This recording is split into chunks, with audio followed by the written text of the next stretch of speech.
한동안 우리 그리스도인들에게 유행처럼 던지던 질문이 있었습니다. 당신은 구원을 받았습니까? 당신은 구원받은 것을 확신하십니까? 우리 성도님들은 어떻습니까? 우리 성도님들은 구원받았습니까? 또 내가 구원받은 것을 확신하십니까? 제가 10대 때, 고등학교 다닐 때 이런 질문들을 이제 구원파 사람들이 전도하면서 다가올 때에 이 질문을 받으면 당신은 구원받았습니까? 당신은 구원받은 것을 확신합니까? 이런 질문을 받으면 대답하기가 좀 애매했어요. 왜 그런가 하면 구원받았다고 하는 것을 확신한다 그러면 아니, 구원이라고 하는 것은 전적으로 하나님의 주권에 속한 것인데 내가 구원받았다고 하는 것을 확신한다고 하면 마치 교만한 것처럼 느껴지고, 그런가 하면 구원받은 것을 확신하지 못한다고 하면 지금 교회 다니고 열심히 하나님 섬긴다고 하는 사람이 구원에 대한 확신도 없이 지금 교회 다니고 있느냐, 그럼 마치 신앙이 없는 것처럼 보여지게 되고, 이러한 애매한 부분에 있었습니다. 그런데 이제 한참 세월이 지나서 지금도 그 부분을 생각해 보면 참 재미있었던 순간이고요. 그런가 하면 구원받은 거 확신하지요, 이렇게 얘기하면 또 상대 측에서 뭐라고 하시는지 아세요? 그러면 몇 년, 몇 월, 며칠 어디에서 구원받았습니까? 이렇게 또 치고 들어옵니다. 우리 이호명 집사님 몇 년, 몇 월, 며칠 어디에서 구원받았어요?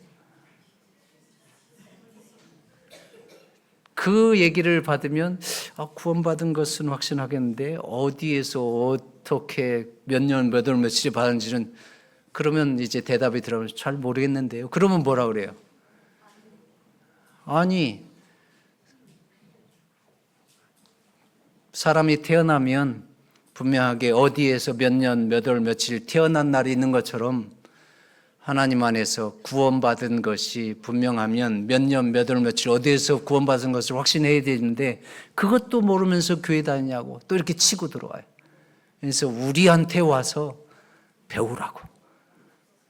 여러분, 우리가 사도 바울과 같이 다메섹에서 분명하게 주님을 만났던 사람들은 자기 자신이 몇 년도, 몇 월, 며칠 어디에서 주님을 만났다, 나는 그 순간에 내가 회심의 경험을 했고 구원받은 하나님의 자녀가 되었다, 이렇게 고백할 수가 있어요. 그러나 대다수의 그리스도인들, 특별히 모태신앙을 했던 그리스도인들, 그리스도 안에서 자라오면서 예수님을 조금씩 경험하고 또 그 깨닫는 경험하고 그렇게 해서 지금까지 이렇게 왔는데, 그러한 사람들은 그러면 언제 어디에서 몇 년, 몇 월, 며칠에 내가 확실하게 주님을 만나는지 잘 모릅니다. 그렇죠? 그러면 그러한 사람들은 구원을 받았습니까? 못 받았습니까? 네? 사도 바울과 같이 다메섹에서 특별히 만나는 경험을 확연하게 경험한 사람들 외에는 그러면 구원 못 받은 거예요? 아니잖아요.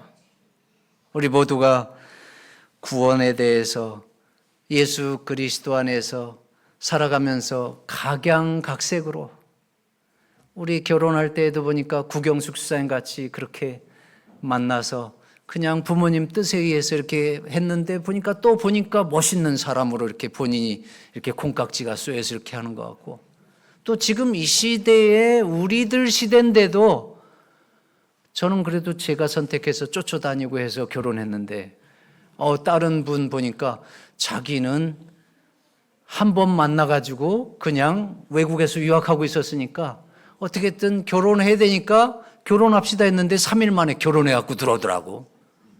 그런 사람도 있어요.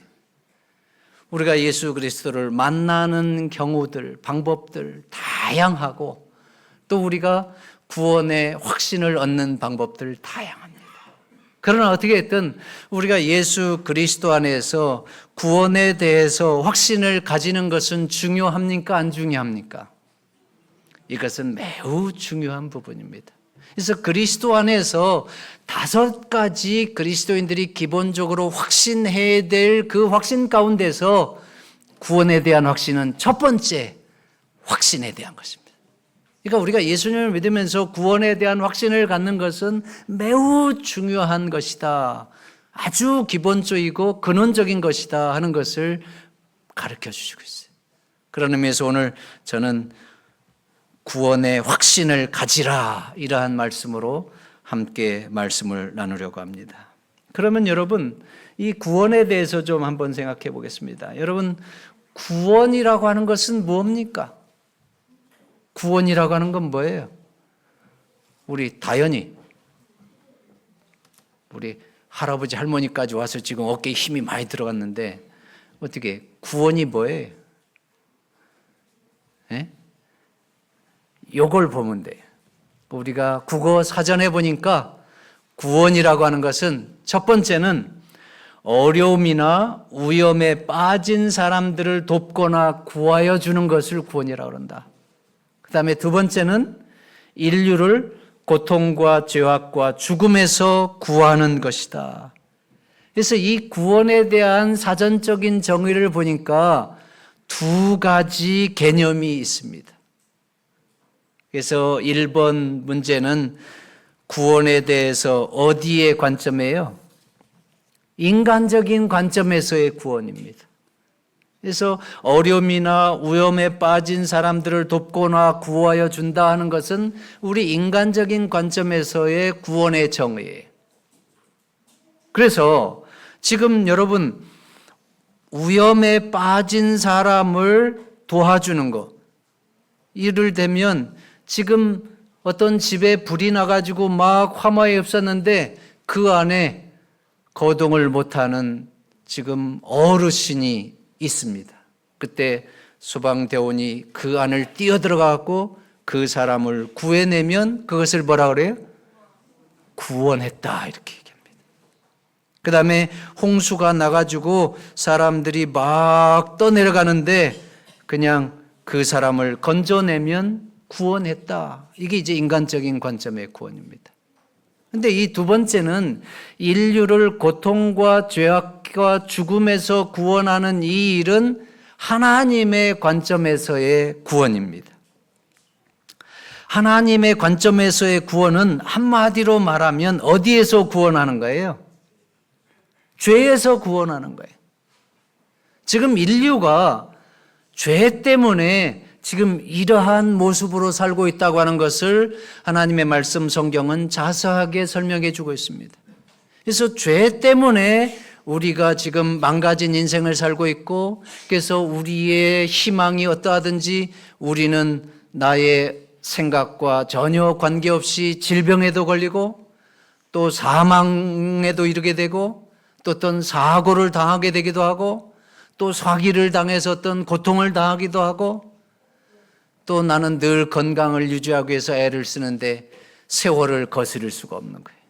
그래서 할아버지 소리를 듣게 되고 이제는 옛날엔 내가 달리기 선수였는데 지금은 내 몸 하나도 제대로 간수할 수 없는 그러한 지경까지 이르면서 너무나도 우리의 삶이 허망한 부분으로 나아가는, 그래서 결국은 이러한 망가진 인생은 죄 때문이라고 하는 것을 하나님의 말씀은 우리에게 가르쳐 주시고 있습니다.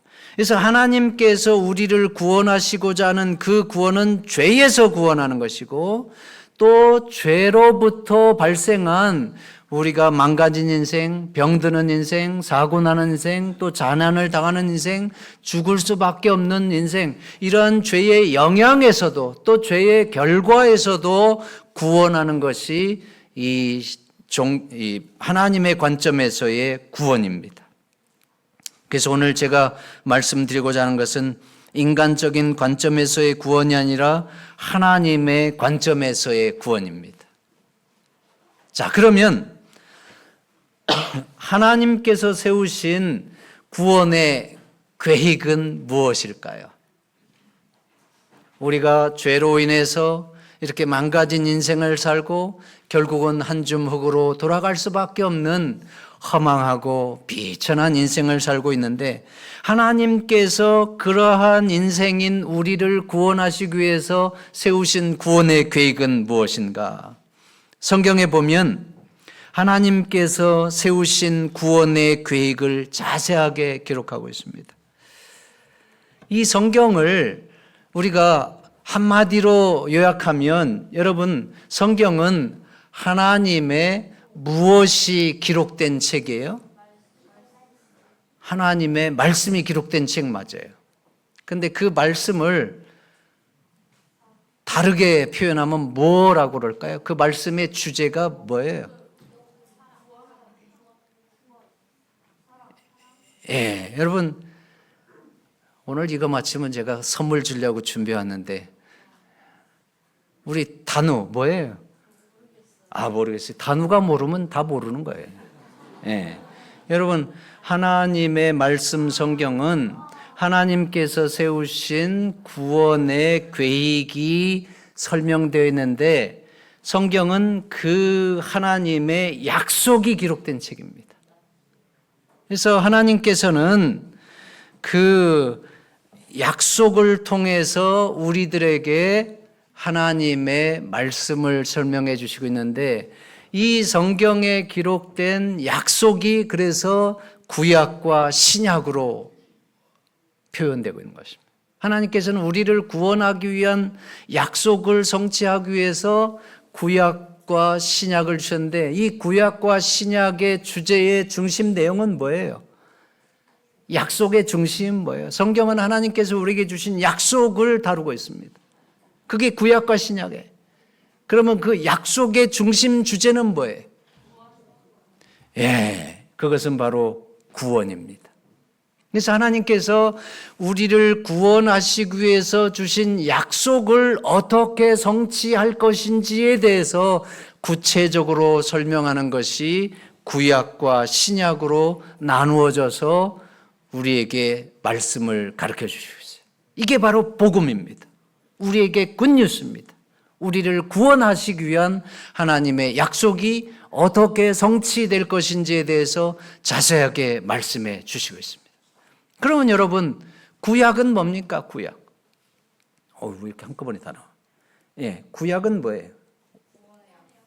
이거 뭐가 잘못됐네. 예, 여러분, 구약은 예수님께서 이 땅에 뭐 하시겠다고 하는 약속이에요? 이 땅에 초림하시겠다고 하는 약속이에요. 하나님의 보좌를 버리시고 그 예수 그리스도께서 이 땅에 인간의 모습으로 오시겠다고 하는 약속이에요. 그래서 예수님이 이 땅에 오시는 초림의 목적은 뭡니까? 바로 예수님께서 이 땅에 오시는 초림의 목적은 우리를 뭐에서 구원하시기 위해서? 죄로부터 우리를 구원하시기 위해서 이 땅에 오시겠다고 하는 것이 신약의 구약의 약속이고, 그리고 그 약속을 실행하기 위해서 바로 예수님께서 이 땅에 오셨어요, 안 오셨어요? 예수님께서 오셨어요, 약속하신 대로.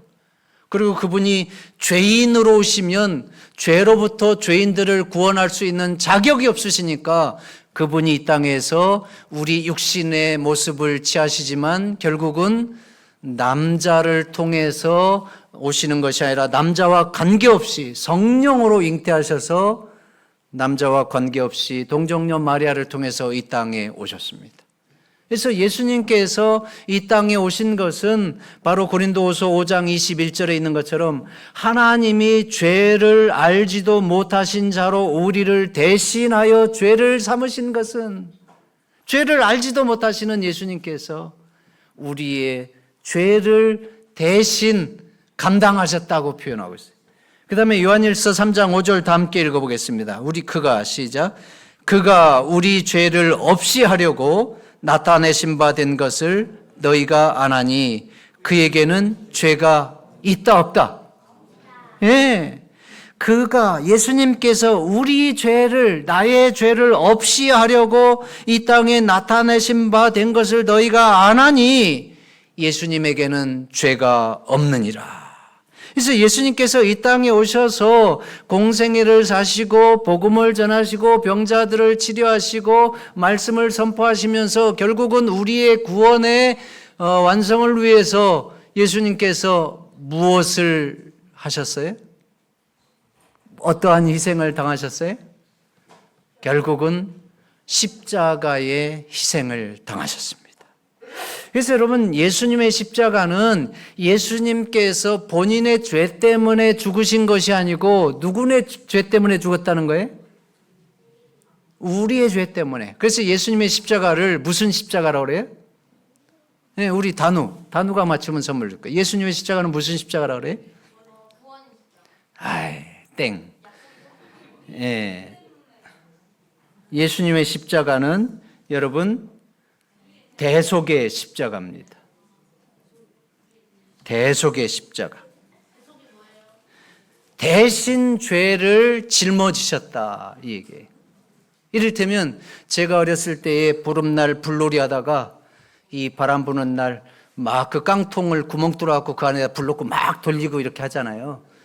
근데 그 다른 집 밭에 있는 그 보리단, 여러분 보리를 수확하고 나서 그 보리단을 막 이렇게 집더미처럼 쌓아놓거든요. 그럼 그게 이제 겨울철 내내 또 화목을 구할 수 있기 전까지 계속 그것이 그 집안의 아궁이에 불을 떼는 연료가 됩니다. 그래서 그것으로 밥도 해 먹고 또 소 여물도 쓰고 또 물도 데우고 이렇게 하는데, 그만 그게 그냥 글로 가가지고 그 한순간에 그냥 그 보리 이 화목 쌓아놓은 게 그냥 다 타버렸어요.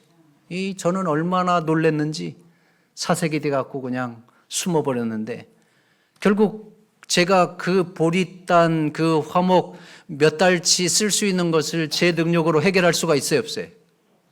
저는 해결할 수가 없어요. 결국은 누가 해결해 주는 거예요? 아버지가 대신 그것을 변상해 주는 거예요. 그러므로 저는 자유가 되었어요. 누구 때문에? 아버지 때문에. 바로 우리가 예수님께서 죄 없으신 그분이 나의 죄, 우리의 죄를 대신 짊어지시고 십자가에 돌아가셨기 때문에 우리가 그 예수님을 믿는 사람은 하나님께서 우리들에게 구원의 은총을 주시기 때문에, 예수님의 십자가는 자기 자신의 죄를 지시기 위한 것이 아니라 우리의 죄를 해결하기 위한 것이니까 대속의 십자가라고 얘기합니다. 그래서 여러분 마태복음 20장 28절에 보면 인자가 온 것은 섬김을 받으려 함이 아니라 도리어 섬기려 하고 자기 목숨을 많은 사람의 대속물로 주려 함이라. 많은 사람의 대속물로 주기 위해서 예수님은 이 땅에 왔어요. 그래서 여러분, 이 대속의 의미는 이미 구약시대의 성소 제도를 통해서 우리들에게 잘 설명해 주시고 있어요. 여러분, 이 성소 제도에 보면 죄를 지은 죄인들이 뭘 가지고 와요? 성소에? 예, 양을 가지고 옵니다. 그리고 그 양에게 어떻게 해요? 기도해서 자기의 죄를 전가시킵니다. 그리고 그 죄의 대가를 내가 치러야 되는데 누가 대신 치르는 거예요? 양이 대신 치르고 죽임을 당하는 것입니다. 그래서 양이 죽음으로 내가 죄에서 자유롭게 되는 이 성소 제도는, 여러분 예수님께서 그 성소 제도의 양이 원형으로서 십자가를 통해서 나타나는 거예요. 그래서 여러분, 이 침례 요한이 예수님을 보자마자 요한복음 1장 29절에 보면 뭐라고 표현합니까?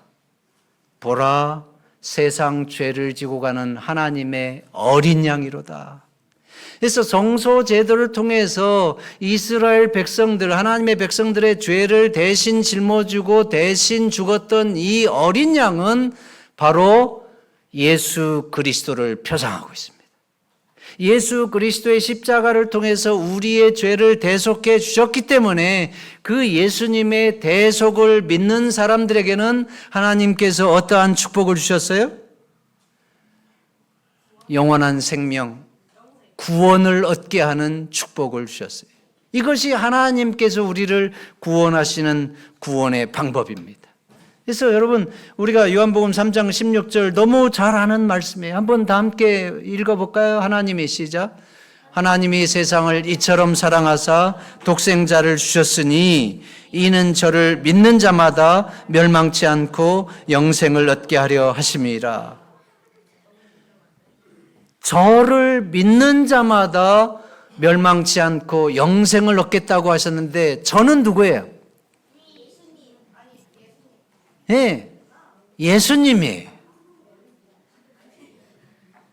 하나님이 세상을 이처럼 사랑하사 독생자를 주셨으니 이는 예수님을 믿는 자마다 멸망치 않고 영생을 얻게 하시는 것이 하나님이 우리를 구원하시고자 하시는 약속이고 구원의 성취를 위한 방법입니다. 그러면 묻습니다. 예수님을 믿는 자마다 멸망치 않고 영생을 얻겠다고 하신 이 말씀을 하나님의 말씀 그대로 여러분들 믿으십니까? 뭐 이렇게 확신이 없어요. 그러면 요한복음 3장 36절 아들을 믿는 자는 영생이 있고 아들을 순종치 아니하는 자는 영생을 보지 못하고 도리어 하나님의 진노가 그 위에 머물러 있느니라. 우리 모두가 어떠한 형편에 살든지 또 내가 개인적으로 하나님 앞에 내 자신을 돌아볼 때에 나는 너무나도 부족하고 내가 이러한 모습으로 살고 있는데 구원을 받겠는가 하는 그러한 자책이 든다 할지라도 내가 예수 그리스도를 믿고 예수 그리스도를 신뢰하면 하나님께서 약속하신 그대로 영원한 생명 구원을 주시게 될 것을 믿습니까? 이건 틀림없는 하나님의 말씀입니다. 이게 누구의 말이 아니고 전지전능하신 하나님의 말씀입니다. 그래서 하나님께서 나 같은 죄인을 구원하시기 위해서 독생자 예수 그리스도를 십자가에 못 박으시고 그 대속의 십자가 예수 그리스도를 믿는 자마다 영원한 생명을 얻게 하신 하나님의 그 구원의 소식을 믿음으로 여러분들 것 삼으시게 되기를 간절히 바랍니다. 자, 그러면 여러분, 신약은 뭐예요? 신약은?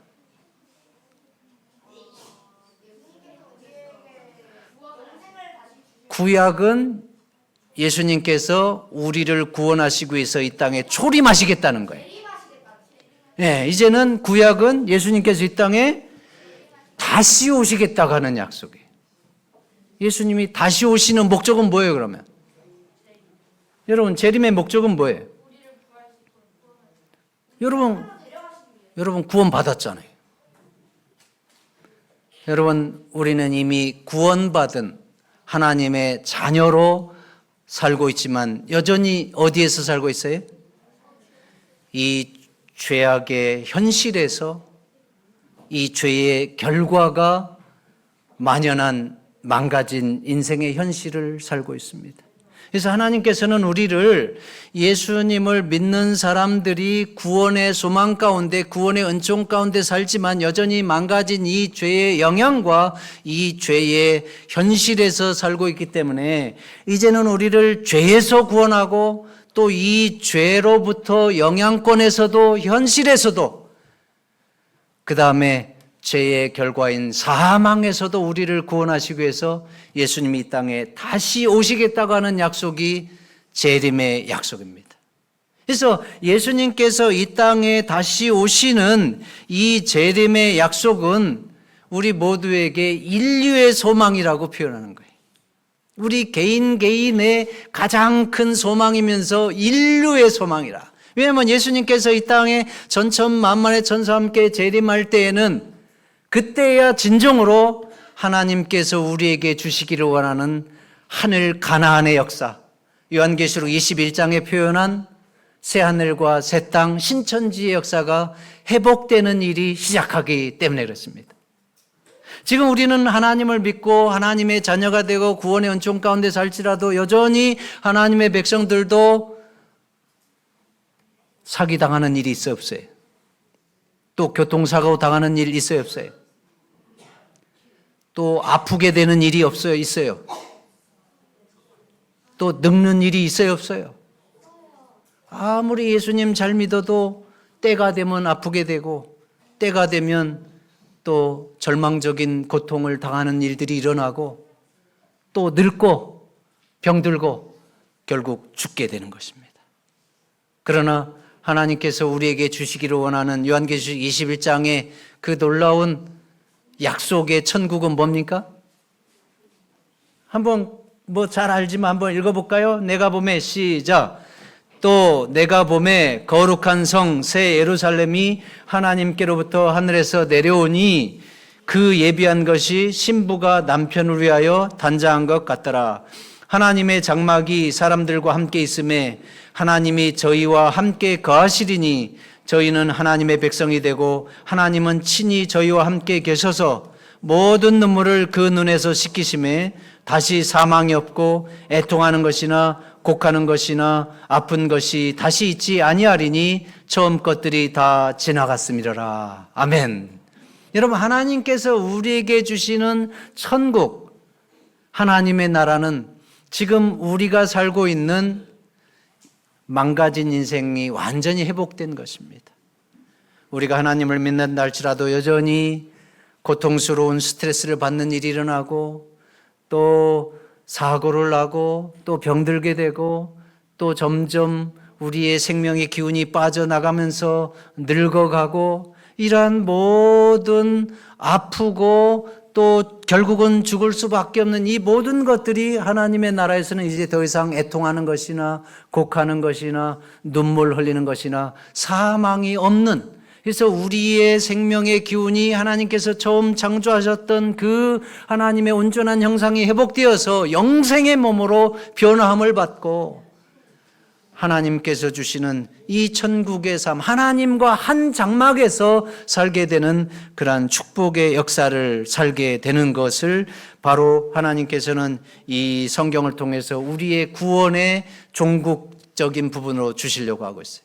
그래서 이 신약 성경은 짧은 말씀이지만 신약 성경의 메인 주제가 예수님께서 우리를 이 죄악의 현실에서 구원하시기 위해서 다시 오시겠다고 하는 재림의 약속이에요. 그래서 이 재림의 약속은 몇 번 이상 기록됐다고요?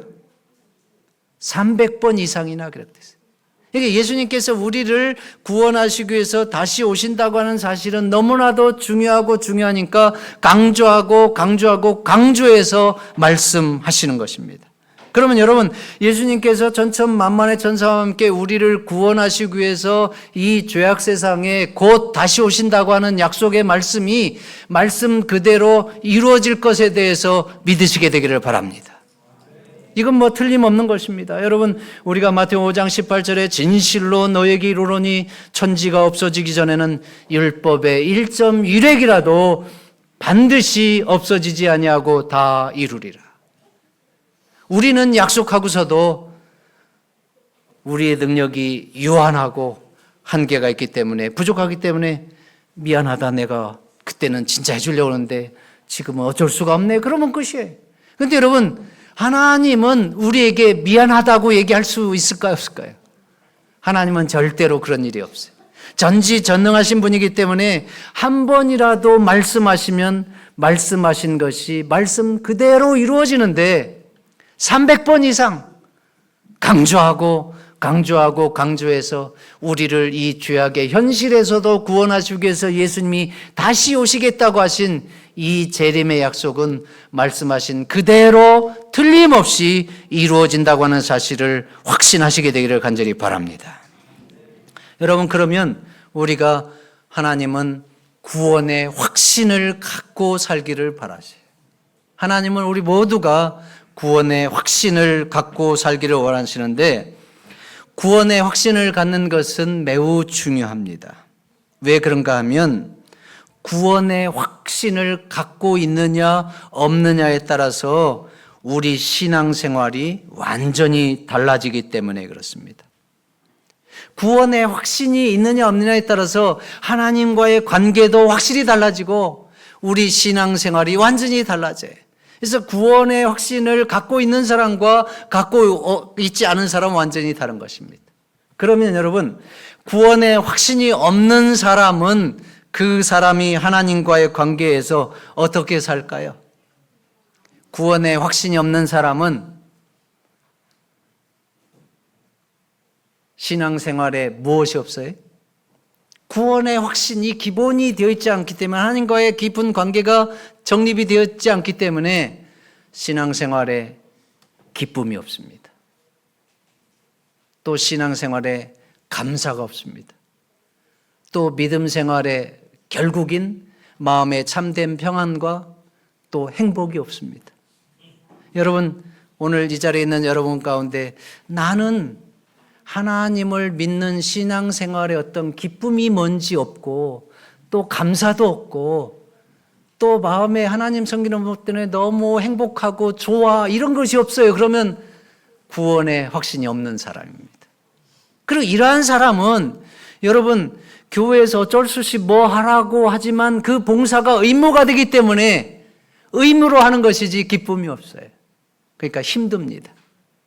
그리고 그런 사람들에게 신앙의 어떤 어려움이 온다든지 인생의 어떤 역경이 다가오면 그것을 하나님의 방법으로 이겨내지를 못하고 무너집니다. 그리고 결국은 그러한 역경과 어려움으로 해서 하나님과의 관계를 떠나서 하나님과 관계없는 생활로 돌아가는 것이 바로 구원의 확신이 없는 사람의 특징입니다. 그러면 여러분, 구원의 확신을 가진 사람은 어떻습니까? 구원의 확신을 가진 사람은 구원의 확신이 있기 때문에 하나님의 사랑이 얼마나 크고 하나님께서 나 같은 것을 예수 그리스도를 통해서 구원했다고 하는 사실을 확신하기 때문에 신앙생활에 진정한 기쁨이 있고 감사가 있고 행복이 있고 찬양이 넘쳐나는 거예요. 그래서 여러분, 우리 아버지가 90세 4살이 되었는데도 안식일학교 때에 특창하면서 내가 지금 사는 것 주의 크신 은혜요. 여러분, 하나님 믿는 것을 자랑하고 싶어갖고 지금도 그 나이에 특창을 해요. 그러니까 여러분, 구원의 확신이 있으면 우리가 하나님을 믿는 것에 대한 은혜를 깨닫게 되고 마음에 참된 기쁨이 생기고 감사가 생기고 하나님께 대해서 찬양이 생기고, 옛날은 일만 하면 그냥 메들리로 유행가 흘러간 노래, 우리 아버지 노래 잘하시거든요. 그러시던 분이 지금은 일하면서 계속 찬양을 해, 찬양을. 여러분, 얼마나 감사한 일이에요. 그리고 이러한 분들, 구원의 확신을 갖고 신앙생활의 진정한 기쁨과 감사와 행복과 찬양을 넘치게 사는 사람들은 인생의 어려움이 다가온다든지 신앙의 어떤 도전과 어려움이 다가올 때에 그것을 이겨내요, 못 이겨내요? 그것을 하나님의 능력으로 이겨냅니다. 그리고 그러한 일이 있을 때 오히려 더 성전에 와가지고 하나님께 매달리면서 하나님의 뜻을 구하고 하나님의 도우심을 구하고 하나님의 능력을 구하면서 하나님의 뜻대로 그 일들을 해결해 나갈 때에 오히려 그러한 경험이 하나님 앞에서 더 큰 축복을 경험하게 하고 더 단단한 믿음으로 서게 하는 경험을 갖기 때문에 오히려 인생의 고난은 변장된 하나님의 축복이라고 얘기하는 것입니다. 그래서 여러분, 우리가 구원의 확신을 갖는 것은 매우 중요한데 우리 사도 바울의 모습을 보면 더 분명합니다. 사도 바울은 예수님 믿는 사람들을 그렇게 증오하고 핍박하던 사람이 다메섹에서 예수님 만나고 나서 이제 예수님을 위해서 나라와 나라를 들어다면서 예수님 전하면서 얼마나 많은 박해와 어려움을 당했습니까? 그리고 결국은 로마의 감옥에 갇혀서 그가 언제 어떻게 될지 모르는 그러한 상황인데도 빌립보 교인들에게 편지를 보내가지고 그의 속마음을 얘기하는데 바로 이겁니다. 다 함께 읽어볼까요? 나의 간절한, 시작. 나의 간절한 기대와 소망을 따라 아무 일에든지 부끄럽지 아니하고 오직 전과 같이 이제도 온전히 담대하여 살든지 죽든지 내 몸에서 그리스도가 존귀되게 하려 하나니 이는 내게 사는 것이 그리스도니 죽는 것도 유익함이라. 아멘입니까? 여러분, 본인이 예수님 때문에 감옥에 갇혀서 언제 어떻게 될지 모르는 그런 생명의 위기 가운데 있는데도 여전히 내가 살든지 죽든지 내 몸을 통해서 예수 그리스도가 존귀하게 되는 것이 그의 간절한 기대와 소망이라고 말하는 것은 그에게 뭐가 있기 때문에? 구원의 확신이 있기 때문에, 예수 그리스도가 있기 때문에, 이는 내게 사는 것이 그리스도니 죽는 것도 유익함이니라. 그래서 여러분, 우리가 하나님의 백성들이 예수님 믿고 구원의 확신을 누리면서 하나님의 자녀로서의 그 자존감을 갖고 멋지게 사는 것이 하나님이 원하시는 거예요. 그러니까 하나님은 데살로니가서 5장 16절부터 17절에 보면 하나님의 백성들이 항상 기뻐하고 항상 감사하고 하나님 아버지께 기도하는 가운데 생명력이 넘치게 사는 것이 이는 너희를 향하신 하나님의 뜻이라고 말씀하세요. 여러분, 여러분의 자녀들이 밝고 명랑하고 에너지가 넘치게 자신감 있게 살 때 부모가 얼마나 기쁩니까? 나는 쟤만 봐도 든든해. 난 너만 있으면 돼. 여러분, 하나님께서는 여러분들을 그 크신 사랑으로 구원하시고 여러분들이 하나님의 자녀가 되었기 때문에 하나님의 자녀로서 마땅한 그 특권과 권리를 누리고 하나님께서 주신 그 구원의 은총 가운데서 하나님께 감사와 찬양과 영광과 그런 행복을 누리면서 그 좋으신 예수님을 자랑하면서 살기를 원하십니다. 여러분, 우리가 어떻게 하면 구원의 확신을 가질 수 있습니까? 여러분, 화이트 부인에게 한 분이 찾아와서 묻습니다. 믿으라, 믿으라 하는데 도대체 뭘 믿어야 됩니까? 믿으라, 믿으라 하는데 뭘 믿으라고 하는 겁니까? 그때 화이트 부인이 그분에게 묻습니까? 우리 선생님에게는 아버지가 있습니까? 없습니까? 왜 아버지 있죠? 그러면 그 아버지가 우리 선생님에게 하시는 말씀을 믿습니까? 안 믿습니까? 아버지가 얘기했는데 당연히 믿죠. 그게 믿음입니다. 하나님께서 우리들을 위해서 성경에 말씀하신 그 말씀의 내용을 믿는 것이 믿음입니다. 아멘입니까? 그래서 여러분, 로마서 10장 17절에 믿음은 들음에서 나며 들음은 곧 그리스도의 말씀으로 말미암느니라 이렇게 말씀하고 있어요. 그래서 하나님께서 성경을 통해서 나에게 주신 구원의 축복, 하나님께서 주신 그 말씀 그대로 믿는 것이 믿음이고, 그러면 그 믿음의 결과로 뭐가 와요? 구원의 축복이 오고 하나님의 자녀됨의 축복이 오고 하나님의 사랑에 감사하고 기뻐하고 행복하게 사는 것이 그 믿음의 결과입니다. 그래서 여러분,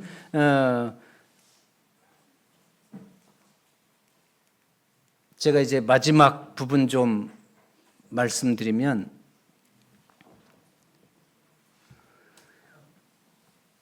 제가 이제 저의 경험 얘기하고 이 두 부분하고 지금 보았는데 그냥 이 부분 얘기하겠습니다. 우리가 이제 그 미국의 유명한 그 부흥사 목사님 가운데 무디 목사님이 있어요. 근데 이 무디 목사님 이후에 또 상당히 미국의 전체적으로 부흥을 이끈 그 목사님이 있는데, 이분이 이제 청년 때 경험한 겁니다. 이분의 이름이 월버 채플린입니다. 월버 채플린이라고 하는 이분은 미국의 전역의 무디 목사님의 뒤를 이어서 큰 부흥을 일으키신 분인데, 이 목사님이 청년 시절에는 구원에 대한 확신이 없었어요. 그래서 이 일로 인해서 많이 방황하고 또 하나님 믿는 의미와 가치들을 모르니까 그냥 딴짓하고 이렇게 했는데, 그분이 어느 날 무디 목사님을 찾아갔습니다. 목사님, 저는 예수를 믿는다고 믿어왔는데 도무지 구원에 대한 확신이 없습니다. 그랬더니 무디 목사님께서 요한복음 5장 24절을 펼쳐주고 읽으라고 했습니다. 다 함께 읽어볼까요? 내가 진실로 진실로 너희에게 이르노니 내 말을 듣고 또 나 보내신 이를 믿는 자는 영생을 얻었고 심판에 이르지 아니하나니 사망에서 생명으로 옮겼느니라. 내가 진실로 진실로 너에게 이르노니, 여러분 성경을 읽을 때에 진실로 진실로라고 하는 표현이 들어간 접두어는 성경에 매우 중요한 사실을 말씀할 때 강조하는 특수 강조용법입니다.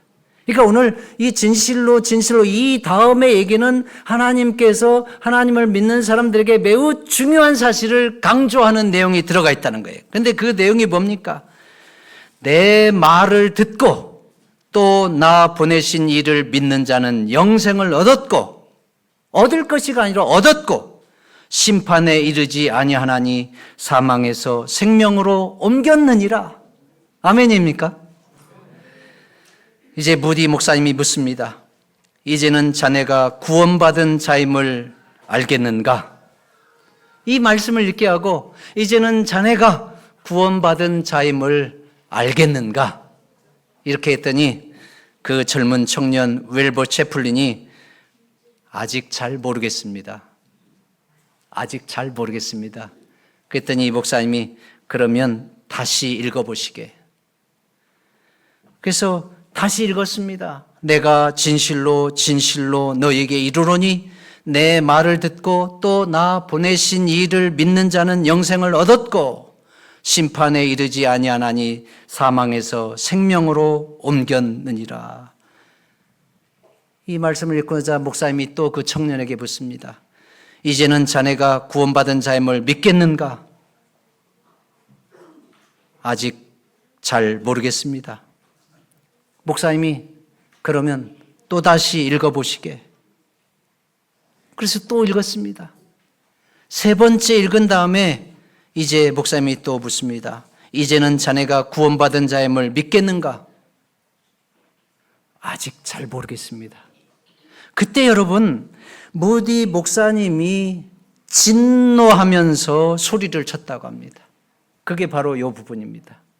자네가 감히 무엇이기에 하나님을 의심하는가? 하나님께서 예수 그리스도를 구주로 영접한 자는 이미 생명을 얻었다고 하면 얻은 것이지, 사망에서 생명으로 옮겼다고 하면 옮긴 것이지, 자네가 감히 무엇인데 하나님을 의심하는가라고 하면서 호통을 쳤다고 합니다. 이 무디 목사님의 호통에 이 채플린이라고 하는 청년이 크게 깨달았다 그랬어요. 그래서 여러분, 이 채플린은 그 무디 목사님의 그 호통을 듣고 내가 무엇인데 하나님이 그렇게 분명하게 내게 말씀해 주셨는데도 내가 하나님을 의심하는가? 그러면서 그 일 이후로 그는 구원의 확신을 가지게 되었습니다.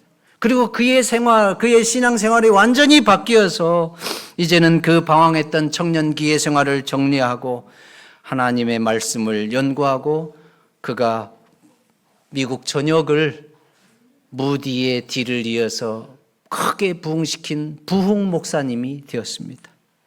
여러분, 구원의 확신을 갖는 것은 이렇게 중요한 것입니다. 생명력이 없는 사람이 생명력 있게 하고, 교회를 다닌 것에 대한 의미와 어떤 가치를 모르던 사람이 그런 의미와 가치를 알게 되고, 또 예전에 갖지 못했던 인생의 참된 기쁨과 감사와 하나님께 대한 그 은혜 속에 행복들을 느끼고, 그래서 혼자 하나님 앞에 기도하는 시간, 또 하나님 앞에 혼자 누가 듣든 말든 찬양하면서 그 찬양의 은혜 속에 빠지는 것, 이런 것들이 얼마나 감사하고, 이제는 이 땅에서 육신의 자녀로 죽음을 향해서 나아가는 헛된 인생이 아니라 무엇을 하든지 하나님의 백성으로서 재림의 소망을 꿈꾸고 하늘 가나안을 향해서 나아가는 그러한 의미 있는, 가치 있는, 목적이 있는 하늘을 향해서 여행하는 여행자의 삶을 사는 그러한 축복의 인생이 되었습니다. 오늘 이 자리에 있는 우리 모든 성도님들이시여, 하나님께서는 여러분들을 위한 사랑을 무한하게 값으로 따질 수 없을 정도로 퍼부으셨습니다. 하나님이 여러분들을 이처럼 사랑하사 독생자를 주셨으니 이는 저를 믿는 자마다 멸망치 않고 영생을 얻게 하려 하심이라. 이 말씀 그대로 믿으시게 되길 바랍니다. 그 다음에 영접하는 자 곧 그 이름을 믿는 자들에게는 하나님의 자녀가 되는 권세를 주셨으니. 그래서 여러분, 우리가 예수 그리스도를 믿음으로 나 같은 것이 구원을 받고 하나님의 자녀가 됐고 재림의 소망과 부활의 소망과 그런 놀라운 하나님의 축복의 약속들을 믿고 살고 있는데, 그 축복의 약속들의 내용들이 얼마나 감사하고 기쁘고 찬양의 제목들입니까? 예수 그리스도 안에서 구원의 확신을 갖고 하나님께 대한 감사와 찬양과 영광을 돌리면서 사는 우리 모든 성도들 되기를 주의 이름으로 축원하면서 말씀을 줄이겠습니다.